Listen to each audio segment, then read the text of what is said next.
జగిత్యాల జిల్లాలో 2 రోజులుగా భారీగా వర్షాలు పడుతున్నాయి. ఎడతెరిపి లేకుండా కురుస్తున్న వానలతో మెట్టుపల్లి మండలం వేంపేట గ్రామంలో మొక్కజొన్నలు తడిసిపోయాయి. మధ్యాహ్నం రోడ్డుపై ఆరిన మొక్కజొన్నలు రాత్రివేళ కురిసిన వర్షాలకు తడిసి మొలకలు వచ్చాయి. దీంతో లక్షల రూపాయల నష్టం వాటిల్లిందని ఆవేదన వ్యక్తం చేస్తున్నారు రైతులు. ప్రభుత్వం తక్షణమే తమకు నష్టపరిహారం చెల్లించాలని కోరుతున్నారు రైతులు. మొత్తం కుప్పయేసుడు నానుడు ఇదే పరిస్థితి ఉన్నది. రోజు ఎంతగానం చేసుడు ఎంతగానం బంద్ చేసుడు, కట్టలు చేసుడు, అటు చేసుడు, మొత్తం లాగలు వస్తున్నాయి. ఖర్చు రాదా 1,00,000 రూపాయల దాకా వస్తుంది ఖర్చు.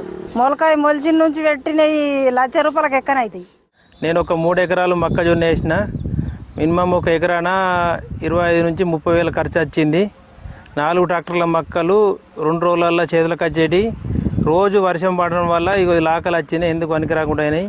ఇక ఏం చేసుడు, ప్రభుత్వం ఏమన్నా మాకు కొద్దిగా ఆదుకోవాలని కోరుతున్నాను. రోజు వర్షం వల్ల ఆరబెట్టుకుంటా కప్పినాం, కానీ ఒక రోజు అనుకోకుండా వర్షం వచ్చింది. మేము ఇక పత్ర కప్పలేకపోయినాం. కప్పకపోతే మళ్ళీ నేర్పినాను, మళ్ళీ నైట్ వర్షం వచ్చింది. రోజు వర్షం చేయబట్టి ఎంత నేర్పినా ఇక అన్నీ ఖరాబ్ అవుతున్నాయి, లాకలు వస్తున్నాయి. మినిమం ఒక 1,00,000, 1,50,000, 1,60,000 దాకా లాస్ వస్తుంది. వీటిని వాళ్ళు ప్రభుత్వము ఉంటేనే బాగుంటుందని ఇక కొంచెం చూసుకోవాలి, రైతుల్ని ఆదుకోవాలని కోరుతున్నాం. ఎకరాలన్నర మొక్కలు వీటితో వాకులు ఆడబట్టి ఎన్ని రోజులు అవుతుంది. విరిసిన తెల్లారే వర్షం పడ్డది.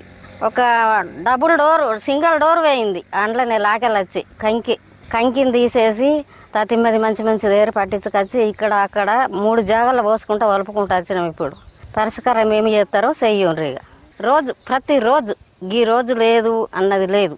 కొంచెం పొద్దు వరకల్లా ఇట్లనే నేర్పుడు చేసుడు, ఆడబోసుడు ఈడబోసుడు ఎంత తిప్పలు అవుతుంది. అసలు ఆదాయం మందం గంగలవని కైకిళ్ళ మందం అని నచ్చేటట్టు లేదు.